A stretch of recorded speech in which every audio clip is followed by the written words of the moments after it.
Hey everybody, I'm Marc Sievers, and today I'm going to show you how to make my signature triple berry flag cake. The quintessential cake all summer long. Let me give you a little view, a sneak peek if you will, of exactly what I'm going to make with you today. So, ta-da! Beautiful lemon pound cake with fresh strawberries and blueberries baked in, and then gorgeous decoration of fresh raspberries, fresh blueberries, and a cream cheese and creme fraiche buttercream. I'm so excited to make this today. Feeling very festive, and sit back, relax, and remember, every measurement I'm going to give you is on my website, marcsievers.com, so do not fret, you don't have to write anything down, just come along on the process and enjoy. So first I'm going to give you a little overhead action of how I prepare a sheet pan. So this is a half sheet pan, just an aluminum, great quality baking pan. Doesn't bend. It's a really sturdy one. And then what I've done is I've taken some really room temperature unsalted butter and a pastry brush, and I've just kind of gone along and did a light coating. And you want to make sure to go up the sides. So I like to brush up the sides with the butter. A baking friend of mine told me that this helps the cake rise. I don't know if it's true, but I've been doing it ever since. So once I get the first layer of butter, I'm going to take a piece of parchment paper. These are these parchment baking sheets that you've seen me use over and over and over again. You can find them online. They come already pre-cut and perfectly flat and just the right size for a half sheet pan. And then I'm going to brush that with more butter. So the idea is that there's no point in making this beautiful triple berry pound cake so that it doesn't come out of the pan. We want to make sure that it is easily released so that we can eat it. That's the most important part. So just a light coat of butter, and then the next thing I'm going to do is take a little bit of flour and just dust the pan with flour. And this is the typical way you would normally prepare a sheet pan, or just any baking sheet really, or baking pan. But what I find is I like to get all the flour in the base of the pan. And then I tilt it, and I just like gravity kind of pull that flour down, and then as you can see, it just kind of rolls along the sides, the other side, just tilt it. Take your time. You don't want to skip this step because the cake will not come out if you do. Shake it around, and voila, you have a perfectly dusted, prepared sheet pan. I'm just going to dust this on the side here. It's all right. So we're going to put that away for a moment, and now we're going to move on to the batter. So I have a stand mixer here fitted with a paddle attachment. If you don't have a stand mixer, you can use a regular handheld mixer. I grew up, Nan used to do this with a wooden spoon. So there's no excuse not to make this triple berry cake. So I have 2 sticks of room temperature unsalted butter, and to that, I'm going to add 2 cups of granulated sugar. This is going to give the cake delicious flavor. And when you're baking, it's really important to leave the butter out overnight at least to come to room temperature. You really want that to be nice and soft so that it incorporates into the batter. So we're going to turn this on medium speed and let that get light and fluffy, about 5 minutes. And in the meantime, I'm going to get some other ingredients prepared. So I need my dry ingredients. So here I have a bowl and a fine mesh sieve. And to this, I'm going to add 3 cups of all-purpose flour. And again, lighten it with your cup. Take a big scoop and level it off with your finger. That's how my grandmother used to do it, and everything came out delicious. So we need 3 cups of flour.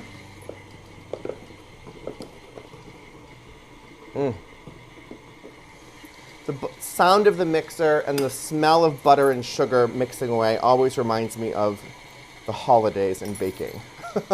So I need a half a teaspoon of baking powder, a half a teaspoon of baking soda, and 1 teaspoon of sea salt. I bake with fine sea salt so that I can make sure it goes through the sieve and gets fully incorporated. I'm just going to sift this together, just like so. And that is perfect. Put that aside as well. So, light and fluffy, this looks great.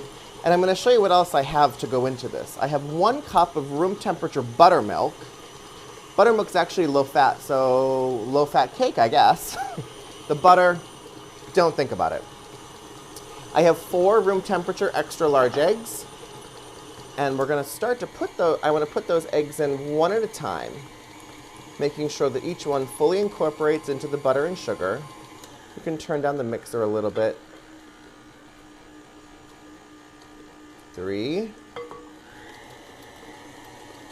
and 4. Perfect. To give this cake really fabulous flavor, I'm going to add a teaspoon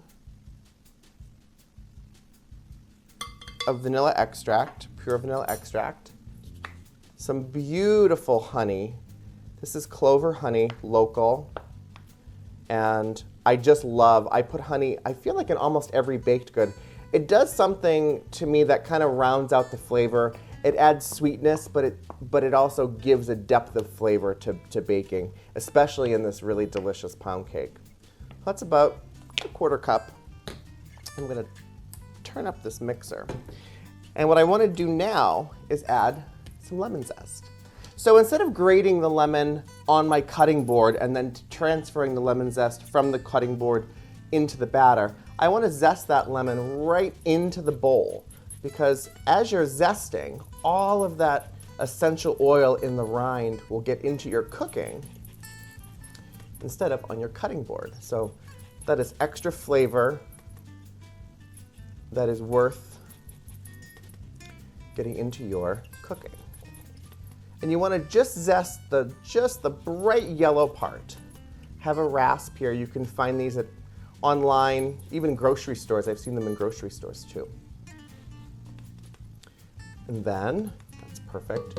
Get all that lemon zest. That's going to give this pound cake really delicious flavor. And then I have a little fine mesh sieve here, and I'm going to just kind of put it over the bowl, and I'm going to put the juice of the entire lemon as well. So this is perfect. This little sieve will catch the seeds. This is perfect.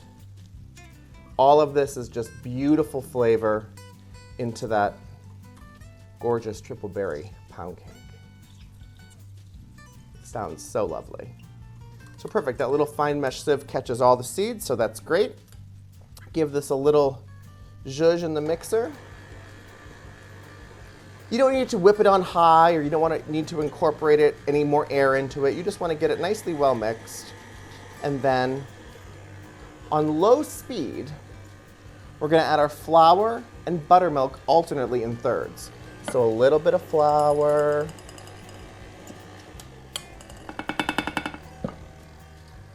I'm a very messy baker. About half the buttermilk, more flour. You don't want to overmix this either or overbeat this. You want this to be a nice tender cake. Cake by the ocean.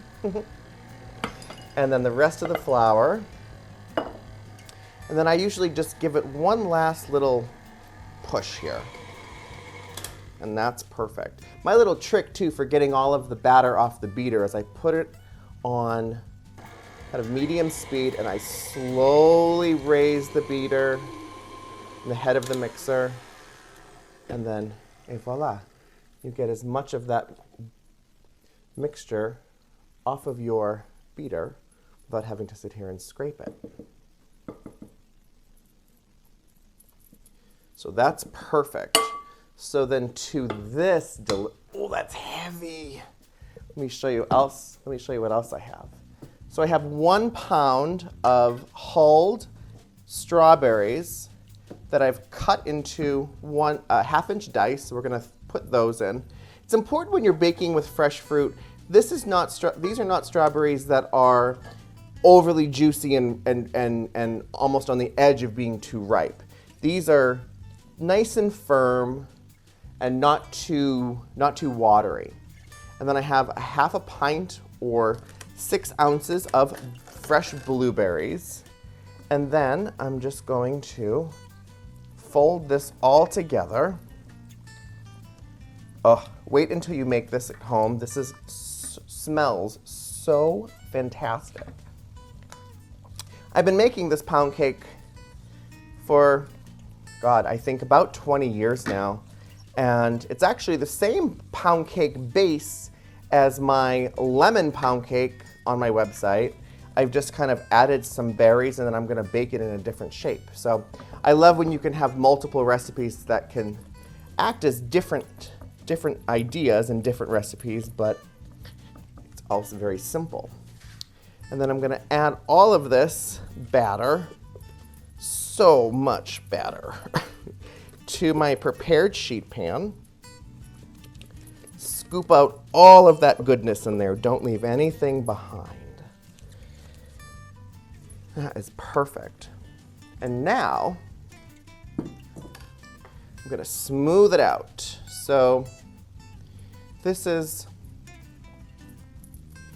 don't press the batter in because there is fresh fruit. You don't want to burst any of the fruit. You want to keep that fruit nice and juicy and kind of not punctured.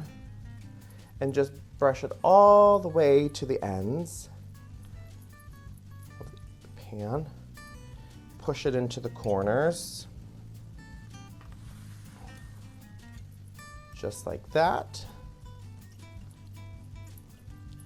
And that looks about right. And then the final step, perfect.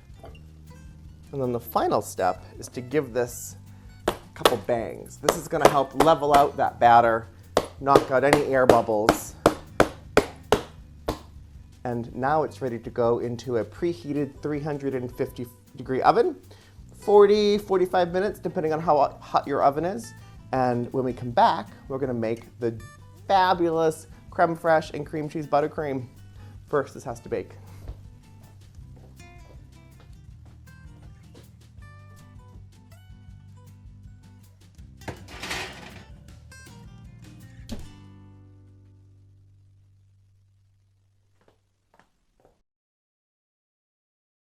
Okay, triple berry pound cake is baking away in the oven, so now it's time to make my creme fraiche and cream cheese buttercream. Really, really simple. I remember as a kid thinking anything that came out of a can was always so overly sweet, and then my grandmother would make homemade buttercream and the world was a better place. So let me show you exactly what I have here. I have 8 ounces of room temperature creme fraiche that I already have in the bowl of my mixer. And to that, I'm going to add 1 pound of room temperature unsalted butter. Can't make buttercream without butter. And this is the no fat butter and the no calorie butter. So it's all, I don't have to worry about that. And then I have 1 pound of room temperature cream cheese, which this is just plain cream cheese. And I've left it out for a couple hours so it really comes to room temperature. This is going to really let my buttercream be nice and smooth and perfectly creamy. And then I'm going to add a little bit of vanilla and some salt. Remember, all these measurements are at my website, marcsievers.com, so no need to write them down. And then I'm going to give this a little mix. I don't want to really whip air into this, but I do want to get this nicely mixed up here. And you'll notice when you do this at home, you may have to do my little trick of raising it to get that butter and cream cheese from around the top of that paddle attachment back into the bowl. So I'm just going to give this a little bit of a little mix. And then I'm going to put this on to stir. And I have 1 pound of confectioner's sugar. I'm gonna put this in spoonful by spoonful and really allow that to mix in between. Doing it this way, I really find that my buttercream is less lumpy. Nobody wants a lumpy buttercream. You want smooth, luxurious, and delicious. So all of these ingredients are available at almost every grocery store. If you can't find creme fraiche, you can certainly just add another 8 ounces of cream cheese or sour cream. But I really love the kind of the tartness that creme fraiche adds to this. It takes it from being overly sweet to just the right amount of edge, especially with all those sweet berries. So pour the rest of that sugar in. And then I'm going to do my little trick again, which is lift it up. And voila, we have perfect buttercream. Cream cheese and creme fraiche buttercream. So let's give this a little taste here. That's a big bite.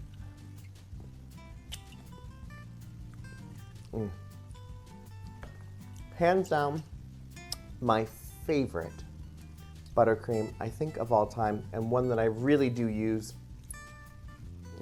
almost on everything. Oh, I think I hear the timer for my cake. So I'm gonna get this all cleaned up, and then next I'm gonna show you exactly how to decorate the beautiful cake so that it looks just like this. While my cake is cooled, let me give you an overhead of what this beautiful pound cake looks like, with dotted and studded with all of these beautiful berries. Isn't this so beautiful? It's so delicious. Even just like this, it's fantastic, but we're gonna amp up the flavor here and add some of my beautiful creme fraiche and cream cheese buttercream. So I've transferred it onto the serving board that I'm gonna keep it on, because once I decorate this, it's heavy and I don't want to move it. I don't want to risk the chance of cracking it. So I'm gonna serve it on this big, beautiful wooden board. Any size platter will do. And the first thing I need to do is put on a little bit of my buttercream. So I'm not going to bore you with the entire decoration of this cake. I'm just going to give you what I think are the few tips that you need to do this at home for it to look. Remember, this is what we're going after. This beautiful flag cake studded with lots of fresh fruit and, of course, this delicious cream cheese and creme fraiche buttercream. So what I'm doing here is I'm giving just a little bit of buttercream on the top, and I'm just smoothing it out. I don't love this cake to have a lot of buttercream on it. I want it to be not heavy. I want the star of this recipe really are all of the fresh berries, especially when you make this during the season of the summer. All of the fresh berries from your garden, from the farmer's market, from the farm stands. It really is the perfect cake to showcase all of this beautiful fruit. And I typically don't love to put the oven on at night, or during the day, I should say, during the summer. So I'll bake this cake at night and then just let it cool overnight with the windows open. That way I don't have to have a sweltering kitchen in the middle of the summer. So that seems to always work really nice. As you can see, I'm just putting a very thin layer of this gorgeous buttercream, very, very thin. And then, of course, I want to do the sides. If you get any on your board as you're frosting it, don't worry, you can always wipe it up. But I kind of like that it doesn't look perfect. It looks rustic, it looks homemade. This is the perfect cake to take to any summer barbecue or party. You can actually even frost it in the sheet pan. You don't even have to take it out. So if you don't have a platter or board big enough, just leave it in the sheet pan and just frost the top of it. Save more time, you don't have to decorate the sides with buttercream. So I think that's a great tip, especially if you want to take it somewhere. And now what I'm gonna do is I have to draw in, I need a little guide here. So I know that I need the blueberries in one section. So I don't really cut the cake in half. I kind of cut it in half with my palette knife just to see where that half section is. And then I go in about 1.5 inches or 2 inches. And then I draw a little line. And I do another little line. And that's where I'm going to stud this with blueberries. And then I do a line for buttercream, a line for raspberries, another follow that through. And then this just kind of gives me a guide. It doesn't have to be perfect. You don't have to get out a ruler and measure. I mean, you could if you wanted to, but I would much rather spend more time eating this cake than measuring out all of these stripes. And then the next thing I need to do is I would just fill in all of these lines with blueberries. So again, we want to put all of the blueberries on one side just like this. And I'm going to fill in this entire square, the entire thing with blueberries. And then I'm going to put in some raspberries. So I usually do, depending on how big they are, I usually do 2 rows of raspberries, so you can see that fills in that really nicely. And then I'm going to show you how to fill a piping bag. So here I have a tall glass, and I just use these disposable plastic piping bags. You can get the really beautiful cloth ones from a bake shop, but I love these because I can throw them away when I'm done. I put in a really big star tip, the biggest tip I can possibly find, because I'm not a cake decorator. I am not trying to have everything be too precise. So fold this down, place it in the top of your glass, fold it down, and then that kind of holds that open so that I can put in my buttercream. And I just fill it with beautiful buttercream. If you're making this in the middle of the summer and it is warm in your kitchen, you may need to refrigerate your finished buttercream for 10 or so minutes in between all of this, because it is full of cream and butter, it does get fairly soft pretty quickly. So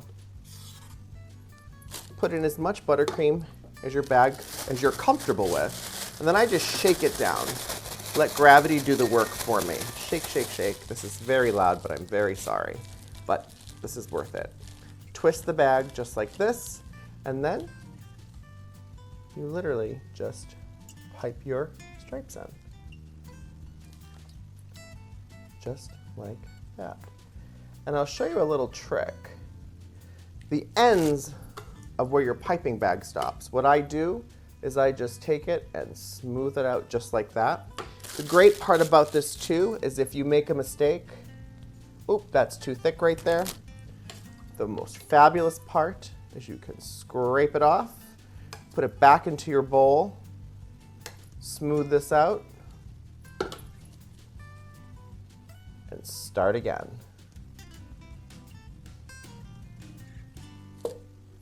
Et voila. And then, of course, after you spend, I would say this is about a half an hour, so give yourself a little time. Licking buttercream off my fingers. Then, let me see if I can, these are really big cakes. So let me see if I can go give me 1 second. Let me get the really beautiful finished one from the kitchen. So, how fabulous is this? Beautiful triple berry flag cake, perfect. The quintessential way to enjoy fruit all summer long, and make this for your first party, Memorial Day, 4th of July, Labor Day, any occasion. And your friends and family are going to give you so much love, you won't even know what to do. Head over to marcsievers.com for all of the measurements for my triple berry flag cake. And of course, like this video, subscribe to my channel, and I'll see you next time. Let's see, how do I eat this without any forks or plates or things? I'll just have to eat the buttercream. Oh my God. Heaven. Bye, guys.